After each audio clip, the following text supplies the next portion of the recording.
بسم اللہ الرحمن الرحیم۔ السلام علیکم ورحمۃ اللہ وبرکاتہ۔ آج انشاءاللہ ہم سبق نمبر 7 پڑھیں گے اور سبق نمبر 7 کے اندر فصل نمبر 2 پڑھیں گے۔ پہلے ہم نے فصل نمبر 1 مکمل کی ہے، اب فصل نمبر 2 ہے، اور فصل نمبر 2 کے اندر جملہ کے ذاتی و صفاتی اقسام کے بارے میں ہم پڑھیں گے کہ جملے کی ذاتی طور پر اور صفاتی طور پر کتنی قسمیں ہیں۔ پیچھے ہم نے کچھ جملوں کے بارے میں پڑھا ہے جن میں جملہ اسمیہ خبریہ ہے، جملہ فعلیہ خبریہ ہے اور اسی طرح جملہ انشائیہ ہے۔ 3 طرح کے جملوں کے بارے میں ہم نے پڑھ لیا ہے، اور اس کے بعد پھر مرکب مفید ہم نے پڑھا تھا، مرکب غیر مفید، اسم فعل حرف کی تعریف، یہ ساری چیزیں ہم نے پہلے پڑھی ہیں۔ آج ہم فصل نمبر 2 کے اندر جملہ کے ذاتی اور صفاتی اقسام کے بارے میں پڑھیں گے۔ سبق کا آغاز کرنے سے پہلے آپ سے گزارش ہے کہ اگر ابھی تک آپ نے ہمارے چینل کو سبسکرائب نہیں کیا تو چینل کو ضرور سبسکرائب کریں اور ساتھ بیل کے نوٹیفیکیشن کو بھی پریس کریں تاکہ آنے والے تمام اسباق کا نوٹیفیکیشن آپ کو ملتا رہے۔ اور اگر آپ نے ابھی تک پہلے اسباق نہیں پڑھے تو ان کو بھی ضرور پڑھیں، اور اگر آپ قرآن پاک کا ترجمہ اور یا گرامر بذریعہ علامات سیکھنا چاہتے ہیں تو معلم القرآن کا آپ کو ایک مکمل پورا کورس پلے لسٹ کے اندر مل جائے گا، اس کو ضرور پڑھیں، اس سے انشاءاللہ آپ کو بہت زیادہ فائدہ ہوگا۔ آئیے آج کے سبق کا آغاز کرتے ہیں۔ واضح ہو کہ کوئی جملہ 2 کلموں سے کم نہیں ہوتا۔ جب بھی ہم نے جملہ بنانا ہے تو اس کے اندر کم از کم 2 کلموں کا ہونا ضروری ہے۔ اگر 2 کلمے نہیں ہوں گے تو وہ جملہ نہیں بن سکتا، یا تو وہ دونوں کلمے لفظوں میں موجود ہوں گے، یعنی جو جملے کے اندر 2 کلمے ہوں گے وہ یا تو آپ کو بالکل واضح طور پر سامنے نظر آ رہے ہوں گے، وہ موجود ہوں گے۔ اس کی مثال ہے ضرب زید، اس کا معنی کیا ہے کہ مارا زید نے، یا تقدیراً ہوں گے، یعنی ان کے اندر ایک ضمیر ہوگی۔ یہ جتنے بھی جملے ہیں ان میں سے کچھ جو ہیں وہ لفظوں کے اندر ظاہر ہوتے ہیں، کچھ مقدر ہوتے ہیں، یعنی ضمیر ان کے اندر پوشیدہ ہوتی ہے، چھپی ہوتی ہے، تو ان کے اندر جو ضمیر ہوگی اس کے اندر وہ موجود ہوں گے۔ تو اس کی مثال کیا ہے؟ اضرب، اس کا معنی کیا ہے؟ تو مار۔ اب تو کس کا معنی ہو رہا ہے؟ انتا کا۔ انتا تو اس میں موجود نہیں ہے، لیکن اب اس کے اندر ایک ضمیر ہے، انتا ہے، اور وہ اس میں پوشیدہ ہے۔ تو آج کے سبق کے اندر 2 چیزیں ابتدا کے اندر آپ نے سمجھنی ہے۔ کوئی جملہ 2 کلموں سے کم نہیں ہوتا، کوئی بھی جملہ ہو، وہ ذاتی ہو صفاتی ہو، وہ 2 کلموں سے کم نہیں ہوتا۔ 2 کلمے ہوں گے تو وہ جملہ بنے گا۔ پھر کلمے یا تو لفظوں میں موجود ہوں گے جیسے ضرب زید، یا تقدیراً جیسے اضرب کہ انت اس میں پوشیدہ ہے، لفظوں میں موجود نہیں ہے، لفظ کے اندر نظر نہیں آتا اضرب کے اندر، لیکن اس کے اندر پوشیدہ ہے۔ آگے کہتا ہے کہ جملے میں 2 سے زیادہ بھی کلمہ ہوتے ہیں، 2 سے زیادہ بھی کلمے جملے کے اندر ہوتے ہیں، کم نہیں ہونے چاہیے، 2 سے زیادہ ہو تو پھر بھی وہ جملہ بنتا ہے، 2 سے کم ہو تو پھر جملہ نہیں بنتا۔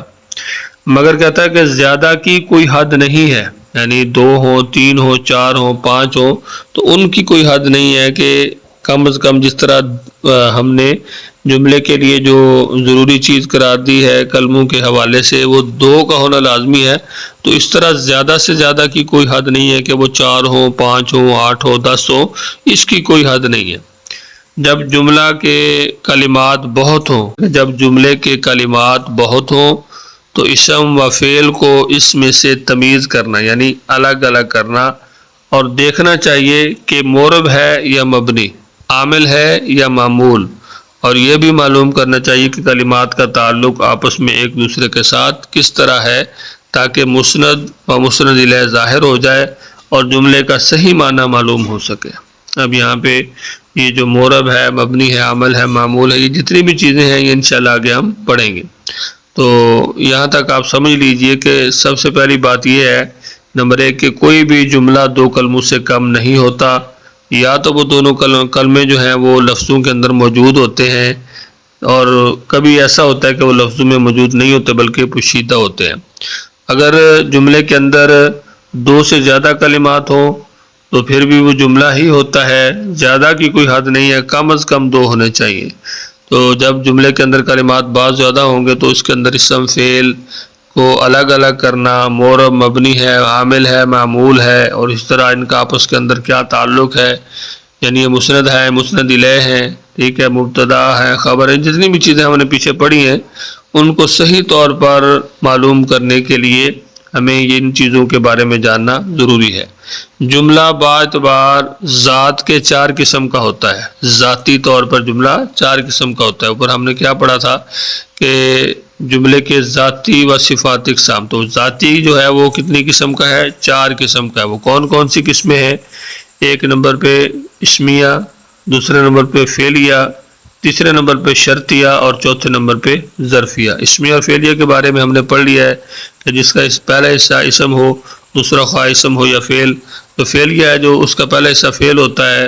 اور جملہ اسمیہ کے بارے میں بھی ہم نے پڑھ لیا ہے، جملہ فعلیہ کے بارے میں بھی پڑھ لیا ہے، لیکن جملہ شرطیہ اور جملہ ظرفیہ اس کے بارے میں ہم نے نہیں پڑھا، تو انشاءاللہ ہم یہ بھی پڑھیں گے۔ اسمیہ، اس کی تعریف تو ہم نے پیچھے پڑھ لی ہے کہ جملہ اسمیہ کسے کہا جاتا ہے، جملہ فعلیہ کسے کہا جاتا ہے، اس کی تعریف ہم نے پہلے پڑھ لی ہے۔ سب سے پہلے ہے جملہ اسمیہ۔ جملہ اسمیہ کی مثال جیسے زید قائم، زید کھڑا ہے۔ جملہ فعلیہ نمبر 2 جیسے قام زید، زید کھڑا ہے۔ شرطیہ جیسے ان تکرمنی اکرمک، اگر تو میری عزت کرے گا تو میں تیری عزت کروں گا۔ یہاں پہ شرط لگائی جا رہی ہے، یعنی اگر تو نے میری عزت کی تو میں تیری عزت کروں گا، اگر تو نے نہ کی تو میں نہیں کروں گا۔ ظرفیہ جیسے ان دی مال، میرے پاس مال ہے۔ یہ چاروں قسمیں اصل جملہ کہلاتی ہیں۔ یہ چاروں قسمیں کیا کہلاتی ہیں؟ اصل جملہ۔ تو ایک مرتبہ پھر اپنے سبق کو دیکھ لیجئے۔ فصل نمبر 2 کے اندر جملے کی ذاتی و صفاتی اقسام۔ واضح ہو کہ کوئی جملہ 2 کلموں سے کم نہیں ہوتا، یا تو وہ دونوں کلمے لفظوں میں موجود ہوں گے جیسے ضرب زید، یا تقدیراً ہوں گے جیسے اضرب، کہ انت اس کے اندر پوشیدہ ہے، لفظوں میں موجود نہیں۔ جملے میں 2 سے زیادہ بھی کلمے ہوتے ہیں مگر زیادہ کی کوئی حد نہیں ہے، 2 ہو، 4 ہو، 5 ہو، 6 ہو، ان کی کوئی حد نہیں ہے۔ جب اس طرح ہو کہ بہت سارے جملے کے اندر کلمات آ جائیں تو پھر ہم نے کیا کرنا ہے؟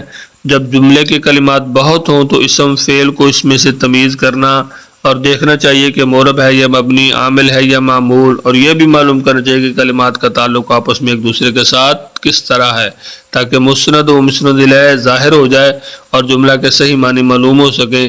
باعتبار ذات کے جملہ 4 قسم کا ہوتا ہے، یہ آپ نے ذہن نشین کر لینا ہے کہ باعتبار ذات کے جملہ جو ہے وہ 4 قسم کا ہوتا ہے، یا اسمیہ ہوگا، یا فعلیہ ہوگا، یا شرطیہ ہوگا، یا ظرفیہ ہوگا۔ اور جملہ اسمیہ کی مثال کیا ہے؟ زید قائم، ٹھیک ہے، زید کھڑا ہے۔ دوسرا جملہ فعلیہ جس کی مثال قام زید، زید کھڑا ہے۔ شرطیہ جیسے ان تکرمنی اکرمک، اگر تو میری عزت کرے گا تو میں تیری عزت کروں گا۔ ظرفیہ جیسے عندی مال، میرے پاس مال ہے۔ یہ چاروں قسمیں اصل جملہ کہلاتی ہیں۔ تو فصل نمبر 2 کے اندر ہم نے جملے کے بارے میں پڑھا ہے اور جملے کی جو ذاتی اقسام ہیں ان کے بارے میں پڑھا ہے۔ امید ہے انشاءاللہ آج کا لیسن آپ کو سمجھ آیا ہوگا۔ لیسن کے حوالے سے اگر آپ کچھ پوچھنا چاہتے ہیں تو ضرور پوچھیے۔ اگر ابھی تک آپ نے چینل سبسکرائب نہیں کیا تو اس کو ضرور سبسکرائب کر لیں اور ساتھ بیل کے نوٹیفیکیشن کو بھی پریس کر لیں۔ انہیں بہت سارا خیال رکھیں۔ ملتے ہیں نیکسٹ لیسن میں، تب تک کے لیے اللہ حافظ۔